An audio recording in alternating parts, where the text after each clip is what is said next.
নমস্কার বন্ধুরা, তোমরা কেমন আছো? আশা করি ভালো আছো। তো আজকে এই ভিডিওতে তোমাদের যে ফরেস্টার এবং ফরেস্ট গার্ডের রিক্রুটমেন্ট গুলি এসেছিল, তো সেই রিক্রুটমেন্ট গুলির জন্য তোমরা কিভাবে ফর্ম ফিল আপটা করবে, অর্থাৎ ফর্ম ফিল আপের সম্পূর্ণ প্রসেসটা আজকের এই ভিডিওতে দেখিয়ে দেব। এবং তোমরা কিভাবে এনসিএস আইডিটা ক্রিয়েট করবে সেটাও কিন্তু দেখিয়ে দেব। ঠিক আছে, তো তোমরা স্কিপ না করে ভিডিওটা দেখতে থাকো। আর তোমরা যারা আমাদের মাধ্যমে ফর্ম ফিল আপটা করতে চাও, স্ক্রিনে দেওয়া নাম্বারে যোগাযোগ করতে পারো, হোয়াটসঅ্যাপে যোগাযোগ করবে। ঠিক আছে, তো এখন স্ক্রিনে যে নোটিশটা দেখতে পাচ্ছ, এটা হচ্ছে শর্ট নোটিশ, অর্থাৎ তোমাদের এই নোটিশটাতে শর্টলি দুইটা রিক্রুটমেন্টই দেওয়া হয়েছে। এই নোটিশটার মধ্যে তোমরা দেখতে পারবে ফরেস্টার যে পোস্টটা রয়েছে সেই পোস্টের জন্য টোটাল ভ্যাকেন্সি রয়েছে 104টা। ঠিক আছে, আর ফরেস্ট গার্ডের জন্য 167টা ভ্যাকেন্সি রয়েছে। ঠিক আছে, যেগুলি নিয়ে এর আগের ভিডিওতে আমি ফরেস্ট গার্ড এবং ফরেস্টারের দুটো নোটিশের ডিটেলসে আলোচনা করে দিয়েছিলাম। তারপর এখানে এই নোটিশটাতে দেখবে দুইটা লিংক দেওয়া হয়েছে। এটা হচ্ছে ওয়েবসাইট লিংক এবং এটা হচ্ছে এই লিংকটার মাধ্যমে তোমরা অ্যাপ্লাইটা করতে পারবে। ঠিক আছে, তো আমি লিংকগুলি ডিসক্রিপশনে দিয়ে দেবো, তো তোমরা ডাইরেক্টলি এই লিংকটাতে ক্লিক করে ওয়েবসাইটে চলে আসবে। ঠিক আছে, আর তোমাদের যে form fill up starting date এবং ক্লোজিং ডেট সেটা হচ্ছে 1 মে 2026 থেকে 31 মে 2026 পর্যন্ত। ঠিক আছে, তো এর মধ্যে তোমরা যারা ইচ্ছুক রয়েছে তোমরা ফিল আপটা করে নেবে এবং পরবর্তী নোটিশে তোমাদের এই ডেটগুলি দেওয়া হবে। এখন আপাতত তোমাদের ফর্ম ফিল আপের যে ডেট দেওয়া হয়েছে সেই ডেটের মধ্যে তোমরা ফর্ম ফিল আপটা করে নেবে। ঠিক আছে, তো এখন প্রথমত তোমাদের যে এনসিএস আইডিটা ক্রিয়েট করার কথা বলা হয়েছে, তো সেটা আগে দেখে নাও তোমরা কিভাবে কোন ওয়েবসাইটে গিয়ে ক্রিয়েট করতে হবে। প্রথমে তোমরা গুগল ক্রোমে চলে আসবে, চলে আসার পর এখানে এনসিএস সার্চ করবে। ঠিক আছে, জাস্ট এনসিএস সার্চ করবে। সার্চ করার পর প্রথমে যে ওয়েবসাইটটা চলে আসবে সেই ওয়েবসাইটের মধ্যে দেখবে এখানে রেজিস্ট্রেশন একটা অপশন রয়েছে, সেই রেজিস্ট্রেশনে ক্লিক করবে। রেজিস্ট্রেশনে ক্লিক করার পর এখানে নিচের দিকে চলে আসবে, চলে আসার পর দেখবে এখানে রেজিস্ট্রেশন অপশনে রেজিস্টার এজ বলে একটা অপশন আছে, সেই অপশনে তোমরা ক্লিক করবে। ঠিক আছে, ক্লিক করার পর এখানে দেখবে জব সিকার, তারপরে এমপ্লয়ার, এইভাবে বিভিন্ন অপশন দেওয়া হয়েছে। জব সিকারের মধ্যে ক্লিক করবে। ঠিক আছে, তো ক্লিক করার পর এখানে দেখবে ইউনিক আইডেন্টিফিকেশন টাইপ। ঠিক আছে, এটাতে ক্লিক করবে। ক্লিক করার পর দেখবে এখানে বিভিন্ন অপশন রয়েছে, ইউএনএ নাম্বার বা UAN number, eShram, PAN card, mobile number. তো তোমাদের যেটা দিয়ে সুবিধা হয় সেটা দিয়ে ক্লিক করবে। তো আমি মোবাইল নাম্বারটা দিয়ে ক্লিক করছি। ক্লিক করার পর এখানে দেখবে তোমরা তোমাদের মোবাইল নাম্বারটা দেওয়ার কথা বলছে, তো দিয়ে দেবে এখানে মোবাইল নাম্বার এবং ডেট অফ বার্থটা দিয়ে দেবে এখানে। ঠিক আছে, দেওয়ার পর চেক অপশনে ক্লিক করবে। ক্লিক করার পর দেখবে বিভিন্ন কিছু ফিল আপ করার কথা বলবে, তো সেগুলি ফিল আপ করে দেবে, ফিল আপ করে সাবমিট করবে। সাবমিট করার পর কিন্তু তোমাদের এনসিএস আইডিয়া ক্রিয়েট হয়ে যাবে। তারপরেও যদি তোমরা না বুঝে থাকো তাহলে ইউটিউবে বিভিন্ন ভিডিও রয়েছে, তো সেই ভিডিওগুলি দেখে নেবে, দেখলেই কিন্তু তোমরা বুঝে যাবে। ঠিক আছে, তো এটা ক্রিয়েট করার পর তোমরা এবার ওয়েবসাইটে চলে আসবে, যেটাতে ফরেস্টার এবং ফরেস্ট গার্ডের রিক্রুটমেন্ট গুলির ফর্ম ফিল আপটা হবে। তো সেই লিঙ্কটাতে চলে আসবে, সেই লিঙ্কটা তোমরা ডিসক্রিপশনে পেয়ে যাবে, সেই লিঙ্কে ক্লিক করে ডাইরেক্টলি ওয়েবসাইটে চলে আসবে। ঠিক আছে, তো এখন স্ক্রিনে যে ওয়েবসাইটটা দেখতে পাচ্ছ এটাতে কিন্তু তোমাদের যে ফরেস্টার এবং ফরেস্ট গার্ড রয়েছে এটার ফর্ম ফিল আপটা হবে। ঠিক আছে, তো এই ওয়েবসাইটটার লিঙ্কে ক্লিক করে তোমরা ডাইরেক্টলি চলে আসবে, লিঙ্কটা তোমরা ডিসক্রিপশনে পেয়ে যাবে। তো এটাতে আসার পর ডান দিকে দেখবে তোমরা লগ ইন বলে একটা অপশন রয়েছে, সেটাতে তুমি মোবাইল নাম্বার চাইছে। তো সেটাতে এখানে মোবাইল নাম্বারটা তোমাদের নিজেদের মোবাইল নাম্বারটা বসিয়ে দেবে, বসানোর পর সেন্ড ওটিপিতে ক্লিক করবে। ক্লিক করার পর ওটিপিটা দেবে, দেওয়ার পর সাবমিট অপশনে ক্লিক করবে। ক্লিক করার পর ফর্ম ফিল আপের যে নেক্সট স্টেজ রয়েছে সেটাতে চলে যাবে। ঠিক আছে, আমি দেখাচ্ছি। তো তোমরা যখন ওটিপিটা সাবমিট করবে তখন এরকম একটা ইন্টারফেস শো করবে তোমাদের স্ক্রিনে। ঠিক আছে, এখানে আসার পর তোমরা দেখবে এখানে অ্যাপ্লাই নাও একটা অপশন রয়েছে, সেটাতে ক্লিক করবে। ক্লিক করার পর এখানে দেখবে সিলেক্ট পোস্ট অপশন রয়েছে, সেখানে সিলেক্ট করার অপশন রয়েছে, সেটাতে ক্লিক করবে। ক্লিক করার পর তোমাদের ফরেস্টার এবং ফরেস্ট গার্ড দুটো অপশন দেখাচ্ছে, তো তোমরা যেটাতে অ্যাপ্লাই করবে সেটাতে ক্লিক করবে। ফরেস্টারে ক্লিক করছি। ক্লিক করার পর এখানে সিলেক্ট অপশনে ক্লিক করে দেবে। তারপর তোমাদের এখানে স্ক্রিনে তোমাদের ফর্ম ফিল আপটা কিন্তু আহ, যে স্টার্টিং পেজ রয়েছে সেটা কিন্তু চলে আসবে। এখানে তোমরা কি করবে, এখানে তোমাদের ফুল নেম লিখে দেবে, ফাদার্স নেম অথবা হাজবেন্ড নেম এখানে বসিয়ে দেবে, মাদার্স নেম দিয়ে দেবে, জেন্ডার দিয়ে দেবে। ঠিক আছে, এখানে দেওয়ার পর নিচের দিকে চলে আসবে, চলে আসার পর এখানে কাস্ট রয়েছে, কাস্টটা তোমরা সিলেক্ট করে নেবে এখান থেকে। তারপরে পিআরটিসি নাম্বারটা বসিয়ে দেবে তোমাদের পিআরটিসি সার্টিফিকেট থেকে। তারপরে আধার কার্ড নাম্বার রয়েছে, এখানে বসিয়ে দেবে। এমপ্লয়মেন্ট রেজিস্ট্রেশন নং, তোমরা যখন এনসিএস কার্ডটা ক্রিয়েট করবে তখন দেখবে এনসিএস আইডি বলে একটা নাম্বার রয়েছে। তো সেই নাম্বারটা কপি করে এখানে বসিয়ে দেবে, ঠিক আছে। এটাই হচ্ছে এমপ্লয়মেন্ট রেজিস্ট্রেশন নং, ঠিক আছে।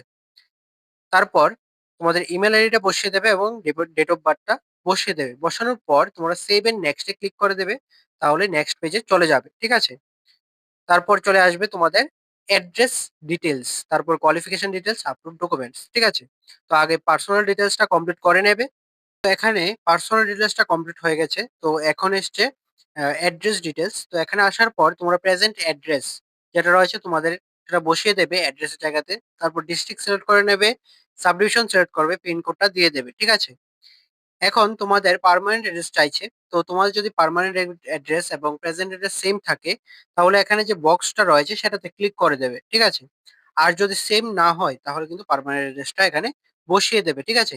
অ্যাড্রেসের জায়গাতে বসিয়ে দেবে, তারপর ডিস্ট্রিক্টশন সিলেক্ট করবে, সাবডিভিশন সিলেক্ট করবে, পিনকোডটা বসিয়ে দেবে। বসানোর পর এখানে দেখবে সেভ এন্ড নেক্সট দেওয়া হয়েছে, তো সেটাতে ক্লিক করবে। তো এখন অ্যাড্রেস ডিটেলসটাও কমপ্লিট হয়ে গেল।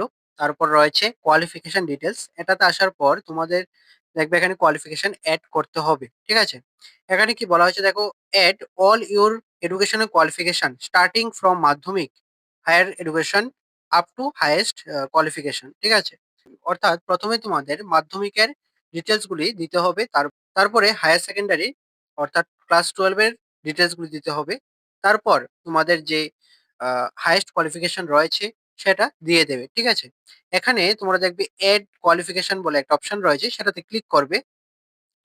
সেটাতে ক্লিক করার পর এখানে প্রথমে রয়েছে তোমাদের এক্সামিনেশন নেম, ঠিক আছে। তো এখানে তোমরা মাধ্যমিক বা হায়ার সেকেন্ডারি তোমরা যেটাই দিয়েছো সেটা এখানে লিখে দেবে, ঠিক আছে। তারপর রয়েছে বোর্ড অথবা ইউনিভার্সিটি। তো অনেকেই রয়েছে তোমরা ক্লাস 12 বা মাধ্যমিক তোমরা টিবিএসসি থেকে দিয়েছো অথবা সিবিএসসি থেকে দিয়েছো, তো এখানে সম্পূর্ণটা লিখে দেবে, ঠিক আছে, কে কোন বোর্ড থেকে দিয়েছো। অথবা তোমাদের যদি কলেজ কমপ্লিট হয়ে যায়, বিএসসি বা বিএ কমপ্লিট হয়ে যায়, তাহলে তোমরা কোন ইউনিভার্সিটি থেকে কমপ্লিট করেছো সেই ইউনিভার্সিটির নামটা কিন্তু এখানে দিয়ে দেবে, ঠিক আছে। তারপর এখানে দেবে পাসিং ইয়ার, কোন ইয়ারে পাস করেছো, ঠিক আছে। তারপর মার্কস টাইপ, এখানে মার্কস টাইপের মধ্যে ক্লিক করলে তোমরা দেখতে পারবে মার্কস আর সিজিপিএ, ঠিক আছে। তো তোমাদের যদি মার্কশিটে টোটাল মার্কস থাকে তাহলে তোমরা মার্কসটা সিলেক্ট করবে, আর যদি সিজিপি তে কাউন্ট হয় তাহলে কিন্তু তোমরা সিজিপিএ সিলেক্ট করবে, ঠিক আছে। সিজিপিএটা তোমরা যারা কলেজ কমপ্লিট করে নিয়েছো তোমাদের জন্যই দেওয়া হয়েছে। আর যারা ক্লাস 12 বা মাধ্যমিক রয়েছে তোমাদের আহ, বেশিরভাগ সময় মার্কসটাই থাকে, ঠিক আছে, টোটাল মার্কসটাই দেওয়া থাকে। তোমরা মার্কসটা সিলেক্ট করবে। সিলেক্ট করার পর এখানে যখন মার্কসটা সিলেক্ট করবে তখন তোমাদের দেবে টোটাল মার্কস এবং অবটেন মার্কস লেখা থাকবে, টোটাল মার্কস কত ছিল এবং তোমরা কত মার্কস পেয়েছো সেটা এখানে অবটেন মার্কসে বসিয়ে দেবে, ঠিক আছে। বসানোর পর এখানে তোমাদের মার্কশিটটা দিতে হবে, ঠিক আছে। আর তোমরা যখন সিজিপিএ সিলেক্ট করবে তখন তোমাদের পার্সেন্টেজটা দিতে হবে, জাস্ট জাস্ট তোমাদের পার্সেন্টেজটা দিতে হবে। তারপর তোমাদের মার্কশিটটা দিয়ে দেবে।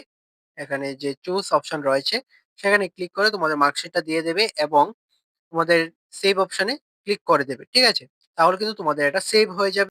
আর তোমাদের যদি আরো কিছু কোয়ালিফিকেশন অ্যাড করার থাকে তাহলে এটা সিলেক্ট করার পর এবং সাবমিট করার পর অর্থাৎ সেভ অপশনে ক্লিক করার পর এখানে যে অ্যাড কোয়ালিফিকেশন অপশন রয়েছে সেটাতে ক্লিক করবে, আবার সেম ভাবে তোমাদের অপশন শো করবে। তো তোমাদের পরের কোয়ালিফিকেশন কি দেবে সেটাও তোমরা দিতে পারবে, ঠিক আছে। এইচএস বা তোমাদের গ্রাজুয়েশন যাই হোক তোমাদের সেটা দিতে পারবে। এখানে এগুলি ফিল আপ করার পর সেভ এন্ড নেক্সট অপশনে ক্লিক করবে। তো এখানে তোমরা যখন সেভ অপশনে ক্লিক করবে তখন দেখবে স্ক্রিনে যেভাবে দেখাচ্ছে সেভ অপশনে ক্লিক করার পর সেভাবে তোমাদের চলে আসবে। এখন এটা হচ্ছে মাধ্যমিক। তারপর তোমরা যদি হায়ার সেকেন্ডারি অ্যাড করতে চাও তাহলে এখানে অ্যাড অপশনে ক্লিক করবে, অ্যাড কোয়ালিফিকেশন অপশনে ক্লিক করবে, ক্লিক করলে তোমরা অ্যাড করতে পারবে, ঠিক আছে। তো তারপর তোমরা সেভ এন্ড নেক্সট অপশনে ক্লিক করবে। ক্লিক করার পর এখানে দেখবে আপলোড ডকুমেন্টস এ চলে এসছে, ঠিক আছে। এখানে তোমরা ফটো দিতে হবে, ফটো, সিগনেচার এবং পিআরটিসি, ঠিক আছে। তোমরা যদি এসসি অথবা এসটি কাস্টের হয়ে থাকো তাহলে তোমাদের কাস্ট সার্টিফিকেটটা কিন্তু দিতে হবে। আমি ইউআর সিলেক্ট করেছিলাম, তো তার জন্য এখানে কোনো কাস্ট সার্টিফিকেট দিতে হচ্ছে না। ঠিক আছে? যদি এসসি অথবা এসটি ক্যান্ডিডেট হয়ে থাকো তাহলে তোমাদের কিন্তু কাস্ট সার্টিফিকেটটা দিতে হবে। ঠিক আছে? আর এখানে কিন্তু সাইজের যে ইমেজ সাইজ রয়েছে সেটা কিন্তু দেওয়া হয়েছে 100 কেবি এবং সিগনেচারের ইমেজটাও কিন্তু 100 কেবির মধ্যে হতে হবে। আর তোমাদের যে পিআরটিসিটা দেবে সেটা কিন্তু পিডিএফ ফাইলে হতে হবে এবং ম্যাক্স সাইজ মানে ম্যাক্সিমাম সাইজটা তোমাদের 500 কেবির মধ্যে হতে হবে। ঠিক আছে? আর এর আগে যে মার্কশিটটা সাবমিট করেছিলাম সেটাও কিন্তু তোমাদের আ পিডিএফ ফরম্যাটে হতে হবে এবং সেখানে কিন্তু 500 কেবির মধ্যেই তোমাদের মেক্সিমাম সাইজ থাকবে। ঠিক আছে? তো এভাবে তোমরা সাবমিট করবে। সাবমিট করার পর ফটো এবং পিআরটিসি সাবমিট করার পর এখানে সেভ অ্যান্ড প্রিভিউ এর মধ্যে ক্লিক করবে। ঠিক আছে? তাহলে কিন্তু তোমাদের পুরো ফর্মটা যে ফিল আপ করলে এতক্ষণ, তো সেটা কিন্তু তোমরা দেখতে পারবে। তো এখানে সেভ এন্ড প্রিভিউ অপশনে ক্লিক করার পর এখানে দেখবে তোমরা যা, যা সিলেক্ট করলে সেগুলো কিন্তু তোমাদের স্ক্রিনে শো করছে। ঠিক আছে? এখানে তোমরা দেখতেই পাচ্ছ সবকিছুই দেওয়া হয়েছে। ঠিক আছে? তো এভাবে তোমাদের শো করবে। আর তোমরা যখন প্রিভিউ অপশনে আসবে তখন দেখবে এখানে ভিউ অপশন আছে। সেই ভিউ অপশনে ক্লিক করে তোমাদের সার্টিফিকেট গুলি ঠিকমতো সাবমিট করেছো কিনা সেটা কিন্তু তোমরা দেখতে পারবে। ঠিক আছে? এবং এখানে যে কোয়ালিফিকেশন ডিটেইলস গুলি তোমরা দিলে মাধ্যমিক এবং এখানে তোমরা যে আরো এড করতে চাও সেগুলি কিন্তু এখানে আসবে। ঠিক আছে? এখানে তোমরা যদি মার্কশিটটা চেক করতে চাও ঠিক আছে কিনা সেখানে কিন্তু ভিউ অপশনে ক্লিক করলে কিন্তু তোমাদের মার্কশিটটা শো করবে। ঠিক আছে? এখানে তোমাদের কিছু অপশন শো করবে যেমন ১ম টা রয়েছে তোমাদের ফ্যামিলি থেকে কেউ গভর্নমেন্ট এমপ্লয়ি রয়েছে কিনা? যদি না থাকে তাহলে উপরেরটা সিলেক্ট করবে। ঠিক আছে? উপরের যে বক্সটা রয়েছে বা গোল দেওয়া রয়েছে সেটাতে ক্লিক করে দেবে। আর যদি কেউ গভর্নমেন্ট এমপ্লয়ি থাকে তোমাদের ফ্যামিলি থেকে তাহলে কিন্তু 2nd অপশনটা ক্লিক করবে। বুঝতে পারলে? ১ম টা হচ্ছে তোমাদের ফ্যামিলি থেকে যদি কেউ গভর্নমেন্ট এমপ্লয়ি না থাকে। আর 2nd টা হচ্ছে তোমাদের পরিবার থেকে যদি কেউ গভর্নমেন্ট এমপ্লয়ি থাকে তাহলে 2nd টা সিলেক্ট করবে। এগুলিতে যেকোনো একটা সিলেক্ট করার পর তোমাদের এখানে দেখবে বক্স রয়েছে সেই বক্সটাতে একটা ক্লিক করে দেবে। ক্লিক করার পর এখানে নিচের দিকে চলে আসবে। এখানে প্লেস রয়েছে। তোমরা কে কোন জায়গা থেকে এপ্লাই করছো সেটা এখানে দিয়ে দেবে। ঠিক আছে? দেওয়ার পর এখানে সাবমিট অপশন রয়েছে। সেই সাবমিট অপশনে ক্লিক করে দেবে। তাহলে কিন্তু তোমাদের ফর্ম ফিল আপটা কমপ্লিট হয়ে যাবে এবং তোমাদের মোবাইলে একটা মেসেজও চলে আসবে যে তোমাদের ফর্ম ফিল আপটা কমপ্লিট হয়ে গিয়েছে। ফরেস্টার বা ফরেস্ট গার্ড যেটার জন্য এপ্লাই করো তো সেটা মেনশন থাকবে। ঠিক আছে? তো এভাবে তোমরা ফর্ম ফিল আপটা করতে পারবে। সম্পূর্ণ ফর্ম ফিল আপটার প্রসেসটা কিন্তু আমি দেখিয়ে দিলাম। তো তোমাদের যদি তাও কোনো কিছু সমস্যা হয় তাহলে অবশ্যই কমেন্টে জানাবে। আমি তোমাদের আনসার দেওয়ার চেষ্টা করব। ঠিক আছে? তো আজকের ভিডিওটা এতটুকুই। তোমার যদি ভিডিওটা ভালো লেগে থাকে তাহলে অবশ্যই লাইক করে দেবে, শেয়ার করে দেবে। আর অবশ্যই সাবস্ক্রাইবটা করে পাশে থাকবে। আর তোমরা যারা আমাদের থেকে ফর্ম ফিল আপ করতে চাও স্ক্রিনে দেওয়া নাম্বারে যোগাযোগ করতে পারো।